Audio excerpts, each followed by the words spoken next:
Hi, hello, happy morning, happy day to all the viewers of Antarmukhi Vlogs. Yes viewers, ಇವತ್ತು ನಾನು ನಿಮಗೆ ವಿಶೇಷವಾಗಿ ಎಣ್ಗಾಯಿ ಮಾಡೋದು ಹೇಗೆ ಅಂತ ಹೇಳ್ಕೊಡ್ತೀನಿ. ವಿಶೇಷ ಏನು ಅಂತ ಕೇಳ್ತಿದ್ದೀರಾ?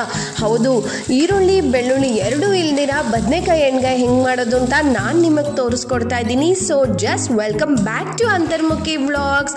ಇನ್ನೂ ಇದ್ರ ಮಧ್ಯೆ ಸಣ್ಣ ಸಣ್ಣ ಟಿಪ್ಸ್ ಕೂಡ ಇರುತ್ತೆ ವೀಕ್ಷಕರೇ. ಸೊ ಮಿಸ್ ಮಾಡ್ದಿರ ಪೂರ್ತಿ ವಿಡಿಯೋ ಎಲ್ಲೂ ಸ್ಕಿಪ್ ಮಾಡ್ದಿರಾ ನೋಡಿ. ಸೊ ಫಸ್ಟು ನಾನೇನು ಮಾಡಿದೆ, ಬದನೆಕಾಯಿನ ಎಲ್ಲ ಚೆನ್ನಾಗಿ ನೀರಲ್ಲಿ ತೊಳ್ಕೊಂಡೆ.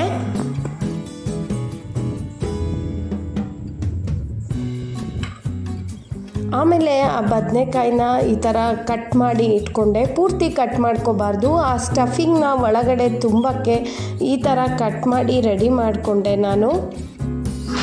ಕಟ್ ಮಾಡಿದ್ರಲ್ಲಿ ಒಂದ್ಸಲ ನೀವು ಅಷ್ಟೇ ವ್ಯೂವರ್ಸ್, ನೀವು ಬದನೆಕಾಯಿ ಎಣ್ಗಾಯಿ ಮಾಡಬೇಕಾದ್ರೆ ಚೆಕ್ ಮಾಡ್ಕೋಬೇಕು. ಬದನೆಕಾಯಿ ಮಧ್ಯೆ ಕಪ್ಪಿಗೆ ಏನಾನ ಹುಳ ಇರುತ್ತಾ ಅಂತ ಆ ಥರ ಕಟ್ ಮಾಡಿ ಚೆಕ್ ಮಾಡ್ಕೋಬೇಕು. ನಾನು ಇಲ್ಲಿ ಕ್ಲೀನ್ ಮಾಡಿ ಇಟ್ಕೊಂಡು ನೀಟಾಗಿ ಚೆಕ್ ಮಾಡಿ ನಾನು ಕಟ್ ಮಾಡಿ ಇಟ್ಕೋತಾ ಇದ್ದೀನಿ.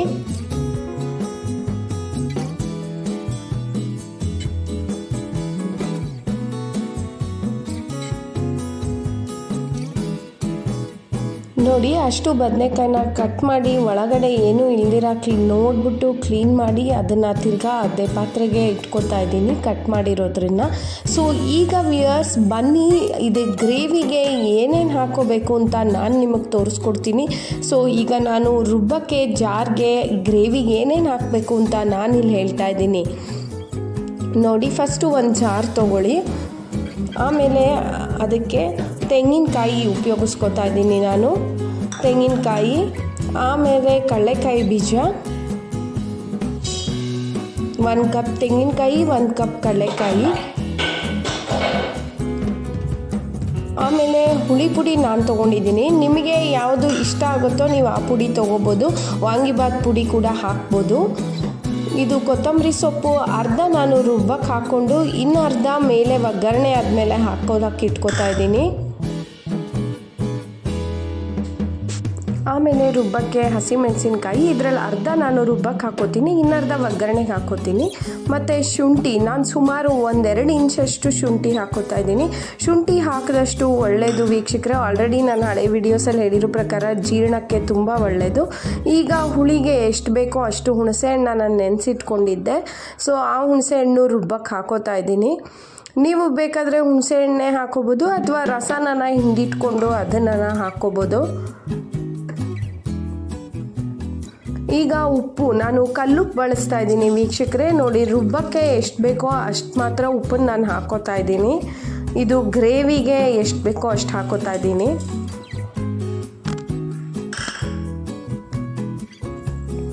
ಆಮೇಲೆ ಬೆಲ್ಲದ ಪುಡಿ ಹಾಕೋತಾ ಇದ್ದೀನಿ ನಾನು. ನಿಮಗೆ ಯಾವ್ದು ಬೇಕೋ ಅದು ಉಪಯೋಗಿಸ್ಕೋಬೋದು. ಮನೇಲಿ ಬೆಲ್ಲ ಇದ್ದರೆ ಅದೇ ಉಪಯೋಗಿಸ್ಕೋಬೋದು. ಸೊ ಈಗ ಅದನ್ನೆಲ್ಲ ಹಾಕಿ ಒಂದು ರೌಂಡ್ ನಾನು ಗ್ರೈಂಡ್ ಮಾಡ್ಕೋತಾ ಇದ್ದೀನಿ. ಸೊ ಹಾಫ್ ಗ್ರೈಂಡ್ ಮಾಡ್ಕೋತಾ ಇದ್ದೀನಿ.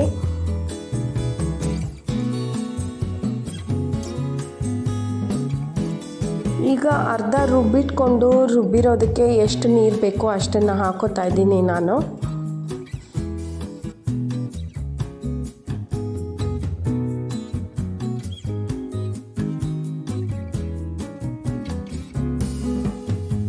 ಈಗ ನೀರು ಹಾಕ್ಕೊಂಡು ತಿರ್ಗಾ ಇನ್ನೊಂದು ರೌಂಡು ಫುಲ್ಲು ರುಬ್ಕೋತಾ ಇದ್ದೀನಿ ವೀಕ್ಷಕರೇ. ಇದು ಯಾವ ಹದದಲ್ಲಿ ಇರಬೇಕು ಅಂದರೆ ತೀರಾ ಸಾಫ್ಟು ನೀರಾಗಿ ಕೂಡ ಆಗಬಾರ್ದು. ಇದು ಒಂದು ಮೀಡಿಯಮ್ ಹದದಲ್ಲಿ ಇರಬೇಕು.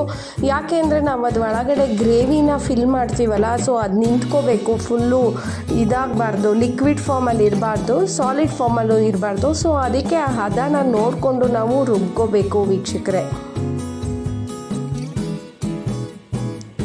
ಈ ಹದಕ್ಕೆ ನಾನು ರುಬ್ಬಿಟ್ಕೊಂಡಿದ್ದೀನಿ. ಸೊ ಇವಾಗ ಜಾರ್ನಿಂದ ನಾನು ಒಂದು ಪಾತ್ರೆಗೆ ಟ್ರಾನ್ಸ್ಫರ್ ಮಾಡ್ಕೋತಾ ಇದ್ದೀನಿ. ಸೊ ದಟ್ ನಾವು ಆ ಮಿಕ್ಸ್ಚರ್ನ ಗ್ರೇವಿನ ಅದಕ್ಕೆ ಫಿಲ್ ಮಾಡಬೇಕಲ್ವ ಬದನೆಕಾಯಿಗೆ. ಸೊ ಅದಕ್ಕೆ ನಾನು ಇದಕ್ಕೆ ಟ್ರಾನ್ಸ್ಫರ್ ಮಾಡಿಕೊಂಡೆ ಒಂದು ಪಾತ್ರೆಗೆ. ನೋಡಿ, ಇಷ್ಟು ರುಬ್ಕೊಬೇಕು ವೀಕ್ಷಕರೇ. ಇದೇ ಹದದಲ್ಲೇ ಇರಬೇಕು. ಸ್ವಲ್ಪ ತರ್ತರಿನೇ ಇದ್ದರೂ ಪರವಾಗಿಲ್ಲ.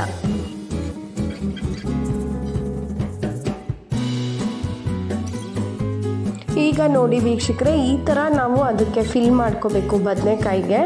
ಸೊ ಸೊ ಈ ಥರ ಫಿಲ್ ಮಾಡಿಕೊಂಡು ನಾನು ಎಲ್ಲ ಜೋಡಿಸ್ಕೋತಾ ಇದ್ದೀನಿ. ನೀಟಾಗಿ ಕವರ್ ಅದು ಫಿಲ್ ಆಗಬೇಕು, ಯಾಕೆ ಅಂದರೆ ಆ ಗ್ರೇವಿ ಟೇಸ್ಟು ಚೆನ್ನಾಗಿ ಆ ಬದನೆಕಾಯಿಗೆ ಹಿಡಿಬೇಕು. ಗ್ರೇವಿ ಫುಲ್ಲು ಆ ಬದನೆಕಾಯಲ್ಲಿ ಮಿಕ್ಸ್ ಆಗಬೇಕು. ಸೊ ಅದಕ್ಕೆ ಅದನ್ನು ಚೆನ್ನಾಗಿ ಫಿಲಪ್ ಮಾಡ್ಕೊತಾ ಇದ್ದೀನಿ. ಇದು ತುಂಬ ಈಸಿ ಕೂಡ. ಎಲ್ಲರೂ ಎಣ್ಗಾಯಿ ಅಯ್ಯೋ ಕಷ್ಟ ಅಂತಾರೆ, ನಾನು ಈ ರೀತಿ ಹೇಳ್ಕೊಡ್ತಾ ಇದ್ದೀನಿ. ಸಿಕ್ಕಾಪಟ್ಟೆ ಈಸಿ, ನಿಮಗೆ ತೀರಾ ಕುಕ್ಕರೆಲ್ಲ ಉಪಯೋಗಿಸ್ಕೊಳ್ಳೋದೇ ಇರಲ್ಲ. ಈ ಥರ ಮಾಡೋದ್ರಿಂದ ಮತ್ತು ಪೂರ್ತಿನೂ ಕುಕ್ಕರಲ್ಲೆಲ್ಲ ಇಟ್ಟರೆ ಪೂರ್ತಿ ಬೆಂದೋಗುತ್ತೆ. ಸೊ ಈ ಥರ ಕುಕ್ಕರಲ್ಲಿ ಇಡಬಾರ್ದು, ಹಾಫ್ ಮಾತ್ರ ಬೇಯಬೇಕು. ನೋಡಿ ಈ ಥರ ಗ್ರೇವಿನ ಫಿಲಪ್ ಮಾಡ್ಕೋಬೇಕು ವೀಕ್ಷಕರೇ. ಈ ಥರ ಫಿಲಪ್ ಮಾಡಿಕೊಂಡು ಆ್ಯಕ್ಚುಲಿ ಅರ್ಧ ಬೇಯಿಸ್ಕೋಬೇಕು. ತೀರಾ ಕುಕ್ಕರಲ್ಲೆಲ್ಲ ಇಟ್ಟು ಕೂಗಿಸ್ಬಿಟ್ರೆ ಅದ್ರ ಟೇಸ್ಟೇ ಹೊಟ್ಟೋಗುತ್ತೆ. ಯಾವಾಗಲೂ ಅಷ್ಟೇ ವೆಜ್ಜೀಸ್ನ ಹಾಫ್ ಬಾಯ್ಲ್ ಇದ್ರೇ ಅದ್ರ ಸತ್ವ ಎಲ್ಲ ಇರುತ್ತೆ. ಕುಕ್ಕರಲ್ಲಿ ಕೂಗಿಸಿದ್ರೆ ಆಲ್ರೆಡಿ ತುಂಬ ಬೆಂದೋಗಿರುತ್ತೆ, ಹೋಳ್ ಥರ ಸಿಗೋದು ಇಲ್ಲ. ನೋಡಿ ಈ ಥರ ನಾನು ಫಿಲಪ್ ಮಾಡ್ಕೋತಾ ಇದ್ದೀನಿ. ನಾನು ಇದಕ್ಕೆ ಯಾವುದೇ ರೀತಿ ಈರುಳ್ಳಿ ಬೆಳ್ಳುಳ್ಳಿ ಏನೂ ಉಪಯೋಗಿಸಿಲ್ಲ ವ್ಯೂವರ್ಸ್. ಸೊ ನೋಡಿ, ನಿಮಗೆ ಈರುಳ್ಳಿ ಬೇಕೇ ಬೇಕು ಅನ್ನೋಂಗಿದ್ರೆ ನೀವು ಒಗ್ಗರಣೆ ಟೈಮಲ್ಲಿ ಬೇಕಾದರೆ ಆ್ಯಡ್ ಮಾಡ್ಕೋಬೋದು.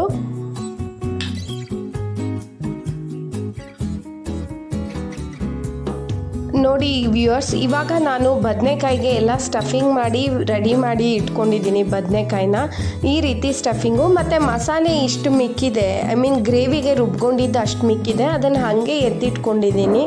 ಸೊ ಇವಾಗ ರೆಡಿ ಆಗಿದೆ, ರೆಡಿ ಆಗೋಣ ಮಾಡೋಕ್ಕೆ. ಈಗ ನಾನು ಒಗ್ಗರಣೆ ಇಡೋಕ್ಕೆ ರೆಡಿ ಆಗ್ತಾಯಿದ್ದೀನಿ. ಸೊ ಆಲ್ಮೋಸ್ಟ್ ಹಾಫ್ ಡನ್ ಅಂತಲೇ ಹೇಳ್ಬೋದು. ಬನ್ನಿ ವೀಕ್ಷಕರೇ ನೋಡಿ, ಈಗ ನಾನು ಒಗ್ಗರಣೆ ಇಡೋಕ್ಕೆ ಪ್ಯಾನ್ನ ಇಟ್ಕೊತಾ ಇದ್ದೀನಿ. ಸೊ ಪ್ಯಾನ್ನ ಇಟ್ಕೊಂಡು ನಾನು ಗ್ಯಾಸ್ ಆನ್ ಮಾಡಿ ರೆಡಿ ಮಾಡಿಕೊಂಡೆ. ಈಗ ಪ್ಯಾನ್ಗೆ ಒಗ್ಗರಣೆಗೋಸ್ಕರ ಎಣ್ಣೆ ಹಾಕೋತಾ ಇದ್ದೀನಿ ನಾನು.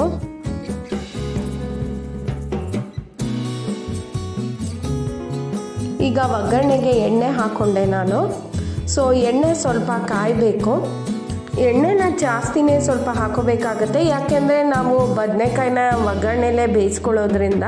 ಸೊ ಎಣ್ಣೆ ಎಷ್ಟು ಬೇಕೋ ಅಷ್ಟು ಹಾಕ್ಕೊಳ್ಳೇಬೇಕಾಗತ್ತೆ ಎಣ್ಣೆ. ಆಮೇಲೆ ಈಗ ಒಗ್ಗರಣೆಗೆ ಸಾಸಿವೆ ಹಾಕ್ತಾಯಿದ್ದೀನಿ.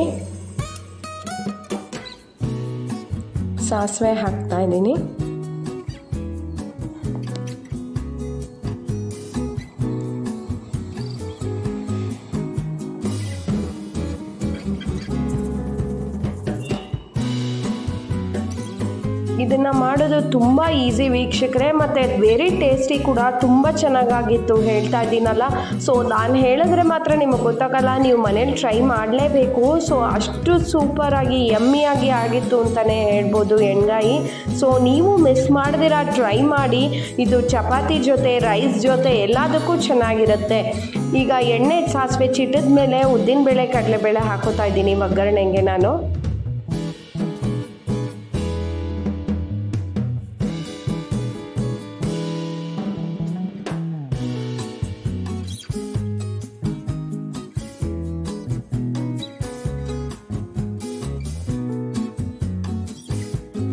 ಸೊ ಅರಿಶಿನ ಹಾಕೋತಾ ಇದ್ದೀನಿ ವ್ಯೂವರ್ಸ್. ನೀವು ಅಷ್ಟೇ ಏನೇ ಅಡುಗೆ ಮಾಡಿದ್ರೂ ಅರಿಶಿನ ಚೆನ್ನಾಗೇ ಉಪಯೋಗಿಸಿ. ಸೊ ನಮ್ಮ ಹಳೆ ಕಾಲದವರು ಅದಕ್ಕೆ ಅರಿಶಿನ ಎಣ್ಣೆ ಇಲ್ದಿರ ಅಡುಗೆ ಮಾಡ್ತಾ ಇರಲಿಲ್ಲ. ಅರಿಶಿನದಲ್ಲಿ ಅಷ್ಟು ಇಂಗ್ರೀಡಿಯೆಂಟ್ಸ್, ಅಷ್ಟು ಸತ್ವ ಇದೆ ಅಂತಲೇ ಹೇಳ್ಬೋದು. ನೋಡಿ ಈಗ ಒಗ್ಗರಣೆ ರೆಡಿ ಆಗ್ತಾ ಇದೆ. ಈಗ ಕರಿಬೇವು ಹಾಕೋತಾ ಇದ್ದೀನಿ ನಾನು. ಆಮೇಲೆ ಆ ಹಸಿಮೆಣಸಿನ್ಕಾಯಿ ಇಟ್ಕೊಂಡಿದ್ನಲ್ಲ, ಸೊ ಅದನ್ನು ಹಾಕೋತಾ ಇದ್ದೀನಿ, ಒಗ್ಗರಣೆಗೆ ಹಾಕೋತಾ ಇದ್ದೀನಿ. ನಿಮಗೆ ಬೇಕಾದರೆ ಈ ಟೈಮಲ್ಲಿ ನೀವು ಈರುಳ್ಳಿನ ಆ್ಯಡ್ ಮಾಡ್ಕೋಬೋದು. ಬಟ್ ಈರುಳ್ಳಿ ಇಲ್ದಿರನೂ ತುಂಬ ಯಮ್ಮಿಯಾಗೆ ಆಗಿತ್ತು ಎಣ್ಗಾಯಿ ಅಂತಲೇ ಹೇಳ್ಬೋದು. ಈರುಳ್ಳಿ ಬೆಳ್ಳುಳ್ಳಿ ಇಲ್ದಿರನೂ ತುಂಬ ಸೂಪರಾಗಿ ಆಗಿತ್ತು. ಟೇಸ್ಟ್ ಕೂಡ ಯಮ್ಮಿಯಾಗಿತ್ತು ಅಂತಲೇ ಹೇಳ್ಬೋದು. ನನ್ನ ಮಕ್ಕಳೆಲ್ಲ ತುಂಬ ಇಷ್ಟಪಟ್ಟು ತಿಂದರು ಕೂಡ. ರೈಸ್ ಜೊತೆಗೂ ತಿಂದರು, ಆಮೇಲೆ ಚಪಾತಿಗೂ ತಿಂದರು ಅಂತಲೇ ಹೇಳ್ಬೋದು. ಸೊ ನೀವು ಅಷ್ಟೇ ಮನೇಲಿ ಇದನ್ನು ಮಾಡಿಕೊಂಡ್ರೆ ಚಪಾತಿಗೆ, ರೊಟ್ಟಿಗೆ ಎಲ್ಲದಕ್ಕೂ ತುಂಬ ಚೆನ್ನಾಗಿರುತ್ತೆ. ಅನ್ನಕ್ಕಂತೂ ತುಪ್ಪ ಹಾಕ್ಕೊಂಡು ತಿಂತಾಯಿದ್ರೆ ಇನ್ನೂ ಚೆನ್ನಾಗಿರುತ್ತೆ ವೀಕ್ಷಕರೇ.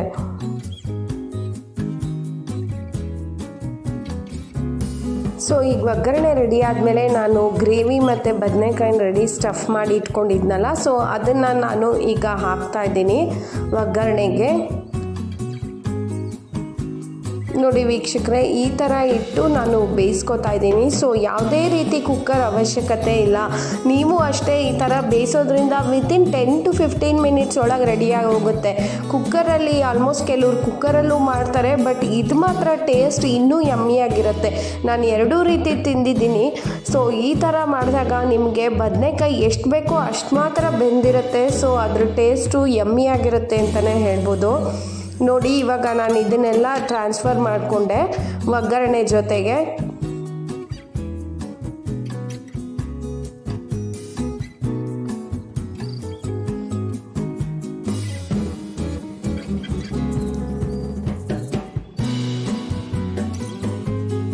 ಈಗ ಗ್ರೇವಿ ಮಿಕ್ಕಿರೋದನ್ನು ನಾನು ಅದಕ್ಕೆ ಸ್ವಲ್ಪ ಲಿಕ್ವಿಡ್ ಫಾರ್ಮ್ ಆಗಿ ಮಾಡಿ ನೋಡಿ ಸ್ವಲ್ಪ ನೀರು ಹಾಕೋತಾ ಇದ್ದೀನಿ. ಆ ಮಿಕ್ಕಿರೋ ಗ್ರೇವಿಗೆ ನೀರು ಹಾಕಿ ಸ್ವಲ್ಪ ದೋಸೆ ಹಿಟ್ಟಿನ ಹದ ಅಂತಲೇ ಹೇಳ್ಬೋದು, ಆ ಹದಕ್ಕೆ ಮಿಕ್ಸ್ ಮಾಡಿ ಇಟ್ಕೊಂಡು ನಾನು ಈ ಒಗ್ಗರಣೆಗೆ ಹಾಕೋತೀನಿ.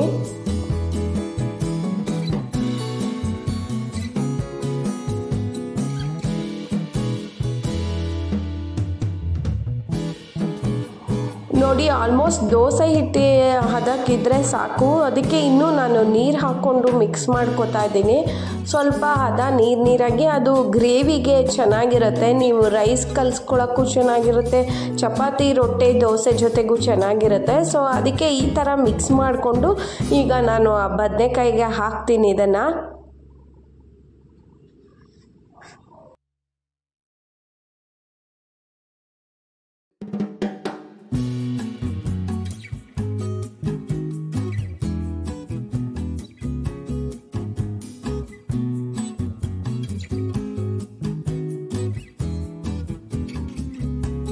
ಆಮೇಲೆ ಅದರಲ್ಲಿ ಇನ್ನೂ ಮಿಕ್ಕಿರುತ್ತಲ್ಲ, ಸೊ ಅದಕ್ಕೂ ಅಷ್ಟೇ ಒಂಚೂರು ನೀರು ಹಾಕ್ಕೊಂಡು ನಾನು ಅದನ್ನು ಹಾಕೋತಾ ಇದ್ದೀನಿ.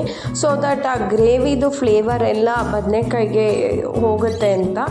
ಈಗ ನೆಕ್ಸ್ಟು ನಾನು ಆ ಜಾರಲ್ಲಿ ಇರುತ್ತೆ ಸ್ವಲ್ಪ ಮಿಕ್ಕಿರುತ್ತಲ್ಲ, ಅದಕ್ಕೂ ಅಷ್ಟೇ ನಾನು ನೀರು ಹಾಕಿ ಮಿಕ್ಸ್ ಮಾಡಿ ಅದನ್ನು ಇದಕ್ಕೆ ಹಾಕ್ತಾ ಇದ್ದೀನಿ. ವ್ಯೂವರ್ಸ್ ಎಲ್ಲ ಅಷ್ಟೇ, ಯಾವಾಗಲೂ ಟೇಸ್ಟ್ ಕೊಡೋದು ಆ ಜಾರಲ್ಲಿ ರುಬ್ಬಿರ್ತೀವಲ್ಲ ಅದ್ರ ನೀರು ಹಾಕಿದಾಗ್ಲೇ ಟೇಸ್ಟ್ ಬರುತ್ತೆ ಅಂತ ಹೇಳ್ಬೋದು. ನೀವು ಏನೇ ಅಡುಗೆ ಮಾಡಿದ್ರು ಆ ಜಾರಲ್ಲಿ ಮಿಕ್ಕಿರೋದಕ್ಕೆ ನೀರು ಹಾಕಿ ಸ್ವಲ್ಪ ಮಿಕ್ಸ್ ಮಾಡಿ ಹಾಕಿದ್ರೆ ಅದ್ರ ಟೇಸ್ಟ್ ಕೂಡ ಯಮ್ಮಿಯಾಗಿರುತ್ತೆ ಅಂತಲೇ ಹೇಳ್ಬೋದು. ನೋಡಿ, ಈಗ ನಾನು ಆ ಜಾರಲ್ಲಿ ಇರೋದನ್ನು ಮಿಕ್ಸ್ ಮಾಡಿ ನೀರು ಹಾಕ್ತಾ ಇದ್ದೀನಿ.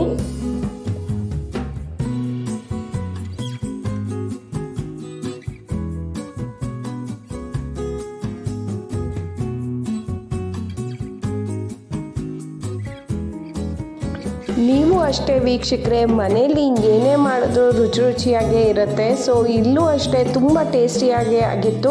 ನೀವು ಮಿಸ್ ಮಾಡ್ದಿರಾ ಮನೇಲಿ ಟ್ರೈ ಮಾಡಿ, ಎಲ್ಲರಿಗೂ ಮಾಡಿಕೊಡಿ. ಮನೇಲಿ ಮಕ್ಕಳು ಕೂಡ ಅಮ್ಮ ಇನ್ನೂ ಮಾಡು, ತಿರ್ಗಾ ಮಾಡು ಅಂತ ಕೇಳಿ ಮಾಡಿಸ್ಕೊಂಡು ತಿಂತಾರೆ ಅಂತಲೇ ಹೇಳ್ಬೋದು. ಸೊ ಈಗ ನಾನು ಅದನ್ನು ನೀರು ಹಾಕ್ಕೊಂಡಿದ್ದನ್ನೆಲ್ಲ ಕರೆಕ್ಟಾಗಿ ಮಿಕ್ಸ್ ಮಾಡ್ಕೋತಾ ಇದ್ದೀನಿ. ಒಗ್ಗರಣೆಗೆ ಬದನೆಕಾಯಿಗೆ ಎಲ್ಲದಕ್ಕೂ ಮಿಕ್ಸ್ ಆಗೋ ಥರ ಈ ರೀತಿ ನಾನು ಮಿಕ್ಸ್ ಮಾಡ್ಕೋತಾ ಇದ್ದೀನಿ. ತುಂಬ ಕೈ ಆಡಿಸ್ಬಿಟ್ರು ಅದರಲ್ಲಿರೋ ಗ್ರೇವಿ ಎಲ್ಲ ಇದಾಗೋಗುತ್ತೆ. ಸೊ ಅದಕ್ಕೆ ಜಸ್ಟ್ ಹೀಗೆ ಸ್ಲೈಟ್ ಟಚ್ ಕೊಟ್ಟು ನಾವು ಇದನ್ನು ಮಿಕ್ಸ್ ಮಾಡಬೇಕಾಗತ್ತೆ ಅಷ್ಟೇ. ಸೊ ಈಗ ನೀಟಾಗಿ ಮಿಕ್ಸ್ ಮಾಡಿಕೊಂಡು ನಾನು ಬೇಯೋಕ್ಕೆ ಇಟ್ಕೊತಾ ಇದ್ದೀನಿ. ಲಿಡ್ನ ಮುಚ್ಚಿ ಬೇಯೋಕ್ಕಿಟ್ಟು ಒಂದು 10 ಮಿನಿಟ್ಸ್ ಒಳಗೇ ಬೇಗ ಬೆಂದೋಗುತ್ತೆ ವೀಕ್ಷಕರೇ ಬದನೆಕಾಯಿ, ತುಂಬ ಹೊತ್ತು ಬೇಡ. ನೋಡಿ, ಈಗ ನಾನು ಲಿಡ್ನ ಮುಚ್ಚಿ ಬೇಯೋಕ್ಕೆ ಇಟ್ಕೊತಾ ಇದ್ದೀನಿ.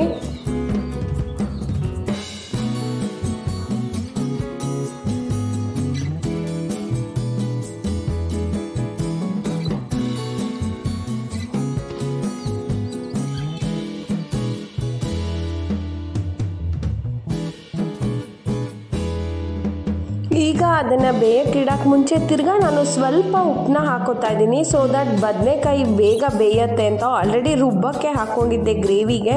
ಇದು ಹಾಕ್ತಾ ಇರೋದು ಬದನೆಕಾಯಿ ಮಾತ್ರ ಬೇಗ ಬೇಯಲಿ ಅಂತ ಒಂಚೂರು ಉದುರಿಸ್ಕೋತಾ ಇದ್ದೀನಿ ನಾನು ಅಷ್ಟೇ, ಬೇಗ ಬೇಯಲಿ ಅಂತ ಅಷ್ಟೇ ವೀಕ್ಷಕರೇ. ಸೊ ಅದಕ್ಕೆ ಇದು ಪುಡಿ ಉಪ್ಪನ್ನ ನಾನು ಯೂಸ್ ಮಾಡಿದ್ದೀನಿ. ಆ ಉಪ್ಪು ಹಾಕಿದ್ದನ್ನು ನೀಟಾಗಿ ತಿರ್ಗಾ ಮಿಕ್ಸ್ ಮಾಡಿ ನಾನು ಲಿಡ್ನ ಮುಚ್ತಾ ಇದ್ದೀನಿ. ಸೊ ದಟ್ ಬದನೆಕಾಯಿ ಬೇಗ ಬೇಯುತ್ತೆ ಅಂತ ಅಷ್ಟೇ.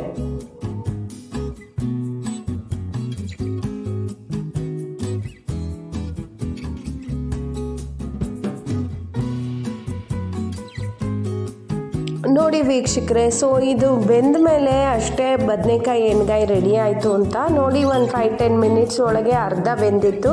ಸೊ ತಿರ್ಗಾ ಒಂದು ರೌಂಡ್ ನಾನು ಮಿಕ್ಸ್ ಮಾಡಿ ಇಟ್ಟೆ ಕೂಡ. ನೋಡಬೇಕು ಅಕಸ್ಮಾತ್ ತಳ ಏನಾರ ಹಿಡಿದು ಬಿಡುತ್ತಾ ಸಿಯತ್ತಾ ಅಂತ. ಇಲ್ಲ, ಆದರೆ ಆಲ್ಮೋಸ್ಟ್ ಇದು ಬೆಂದೋಗಿದೆ. ಸೊ ಇನ್ನೊಂದು ಸ್ವಲ್ಪ ಹೊತ್ತಾದರೆ ಸಾಕು ಅಂತ ತಿರ್ಗಾ ಮಿಕ್ಸ್ ಮಾಡಿ ನಾನು ಇಟ್ಟೆ.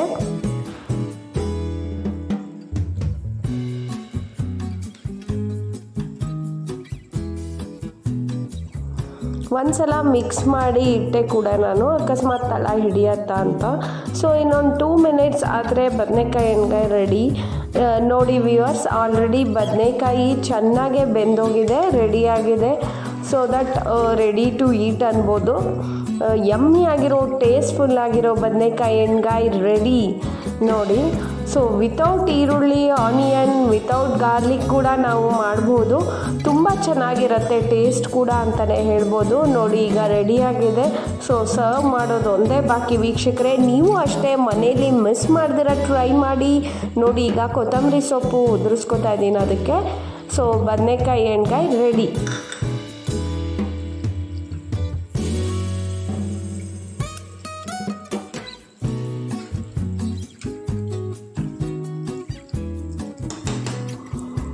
ಸೊ ನೋಡಿದ್ರಲ್ಲ ವೀಕ್ಷಕರೇ, ಕುಕ್ಕರ್ ಇಲ್ಲದೇ ಈರುಳ್ಳಿ ಬೆಳ್ಳುಳ್ಳಿ ಇಲ್ಲದೇನೆ ಹೇಗೆ ಬದನೆಕಾಯಿ ಎಣ್ಗಾಯಿ ಮಾಡ್ಬೋದು ಅಂತ ಸೂಪರ್ ಯಮ್ಮಿ ಟೇಸ್ಟಿಯಾಗಿರೋ ಬದನೆಕಾಯಿ ಎಣ್ಗಾಯಿ ರೆಡಿಯಾಗಿದೆ.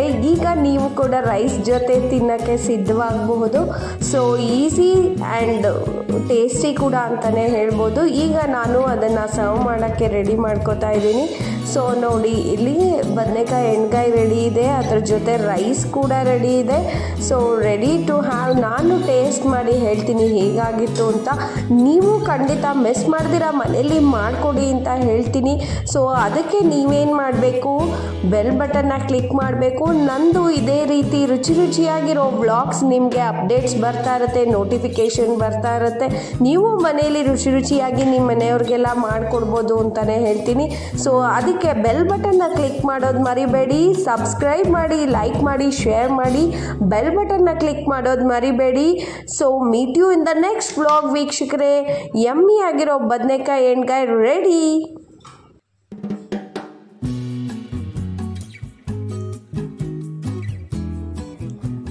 ನೋಡಿ ಈಗ ನಾನು ಟೇಸ್ಟ್ ಮಾಡಿ ಹೇಳ್ತೀನಿ. ಆಹಾ, ತುಂಬ ಬಿಸಿ ಇದೆ ವೀಕ್ಷಕರೇ, ತುಂಬ ಬಿಸಿಯಾಗಿದೆ. ಸೊ ಕಲ್ಸಕ್ಕೆ ಕೂಡ ಆಗ್ತಾಯಿಲ್ಲ, ಅದಕ್ಕೆ ನಾನು ನಿಧಾನಕ್ಕೆ ಕಲಿಸ್ತಾ ಇದ್ದೀನಿ ಒಂಚೂರೇನೆ. ಆಮೇಲೆ ಆ ಬದನೆಕಾಯಿ ಕೂಡ ಕಟ್ ಮಾಡೋಕ್ಕೂ ಆಗ್ತಾಯಿಲ್ಲ, ಅಷ್ಟು ಬಿಸಿಯಾಗಿತ್ತು ಅಂತಲೇ ಹೇಳ್ಬೋದು. ನೋಡಿ ಬದನೆಕಾಯಿ ಅಷ್ಟು ಬಿಸಿ ಇದೆ. ಸೊ ಯಮ್ಮಿ ಆಗಿರೋ ಎಣ್ಗಾಯಿ ರೆಡಿಯಾಗಿದೆ. ನೀವು ಮನೇಲಿ ಮಿಸ್ ಮಾಡ್ದಿರಾ ಮಾಡಿಕೊಡಿ ಅಂತ ಹೇಳ್ತಾ ನಾನು ಈ ಎಣ್ಗಾಯಿನ ಟೇಸ್ಟ್ ಮಾಡ್ತಾ ಇದ್ದೀನಿ. ಸೊ ನೀವು ಮಿಸ್ ಮಾಡಿದಿರ ಮನೇಲಿ ಮಾಡಿ ಟೇಸ್ಟ್ ಮಾಡಿ ಅಂತ ಹೇಳ್ತೀನಿ.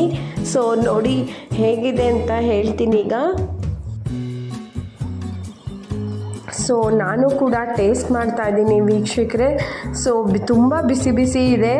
ಓಕೆ, ಸೊ ಟೇಸ್ಟ್ ಮಾಡ್ತಾ ಇದ್ದೀನಿ. ತುಂಬ ಬಿಸಿಯಾಗಿರೋ ಬದನೆಕಾಯಿ ಎಣ್ಗಾಯಿ ಹೇಗಿದೆ ಅಂತ. ವಾವ್, ಸೂಪರ್ ಯಮ್ಮಿ ಆಗಿದೆ ಕೂಡ. ಟೇಸ್ಟು ಸೂಪರ್ ಆಗಿದೆ, ತುಂಬ ಚೆನ್ನಾಗೇ ಆಗಿದೆ. ಎಲ್ಲನೂ ಬ್ಯಾಲೆನ್ಸ್ ಆಗಿದೆ, ಹುಳಿ ಉಪ್ಪು ಖಾರ ಎಲ್ಲ ಬ್ಯಾಲೆನ್ಸ್ ಆಗಿದೆ ಅಂತ ಹೇಳ್ಬೋದು. ಸೊ ಮಿಸ್ ಮಾಡ್ದಿರಾ ನೀವು ಮನೆಯಲ್ಲಿ ಮಾಡಿ. Meet you in the next vlog. Till then take care.